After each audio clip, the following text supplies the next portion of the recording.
Hey, what's up, guys? I'm Crystal. Welcome to my channel. Today I'm going to do a little story time with you and tell you all about my struggle of getting into the nursing program. I did get in on my first try, but the journey getting there took many years. So I'm going to kind of fill you in.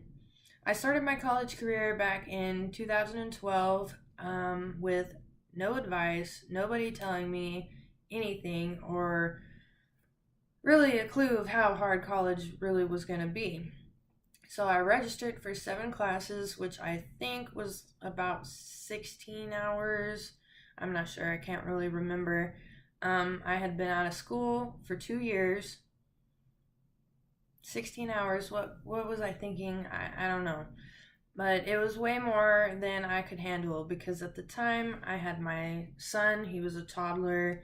He was trying to get adapted and adjusted to being in daycare for the first time, so there was problems all over the place with that. And then I was trying to maintain a home, do my homework, take care of my son, and maintain my relationship. It just wasn't working out for me. It got to be really hard to deal with. So the options on the table were withdraw from a bunch of the classes or just fail out of them and retake them again. I'm sure it's different in every state, but in my state, you're only allowed 6 withdrawals throughout your whole college life. So I chose the failing option and was like, I'll just retake them. It doesn't matter. So I ended that semester with a 1.2 GPA. You heard that right. It was a 1.2 GPA. I was humiliated, I was defeated, I was depressed, and I cried a lot. I wanted to give up. But I decided, you know what? It was just a bad run. I had been out of school for so long. Let's try it again. So I picked myself up, and in the next semester of 2013, I still made a dumb mistake and was like, I'll take 12 hours. That didn't work out so well because I was trying to take A&P 1 with 3 other classes that were heavy course loads, and everyone knows how A&P 1 is. It's going to take a lot of your time. So there was my first withdrawal right there. I decided to finish the other classes, but I was going to withdraw from A&P because it was too much to deal with at the time. So once again, I was kind of in a rock and a hard place, and I was feeling really depressed because I wanted to finish A&P, but it wasn't going to happen. So before I decided to throw in the towel and quit, I went and talked to the advisor that was at the college at the time, and she really got on me and motivated me and was like, no, you can fix this. It's just going to take some time. And this is what you need to do, and this is how we're going to do it. She basically planned out the next 3 semesters for me and was like, you can do it. Just take little baby steps at a time. So that's what I did. I retook my A&P class. I got an A in that. And other classes that I took at the time were A and Bs. And this is when I found out about the first and second week, courses of the semester. It is a blessing. You can get more done without overwhelming yourself. So do that.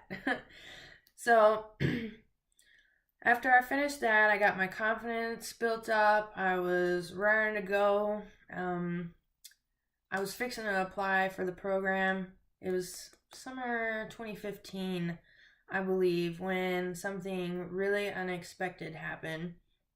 I found out 2 months before applications were due that I was pregnant with my daughter. I was like, apply and have a baby during my first semester, or hold off and just take a bunch of more classes to build my GPA up.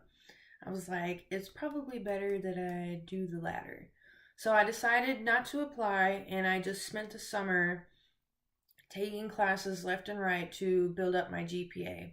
The program I got into is an associate's degree, so the classes that I was taking were prereqs for my bachelor's. So there were a lot of science classes that helped build that GPA up, but they also are going towards my bachelor's. That's something else to look into if you have to. Um, so, anyways, long story short, I built my GPA up to a 3.1.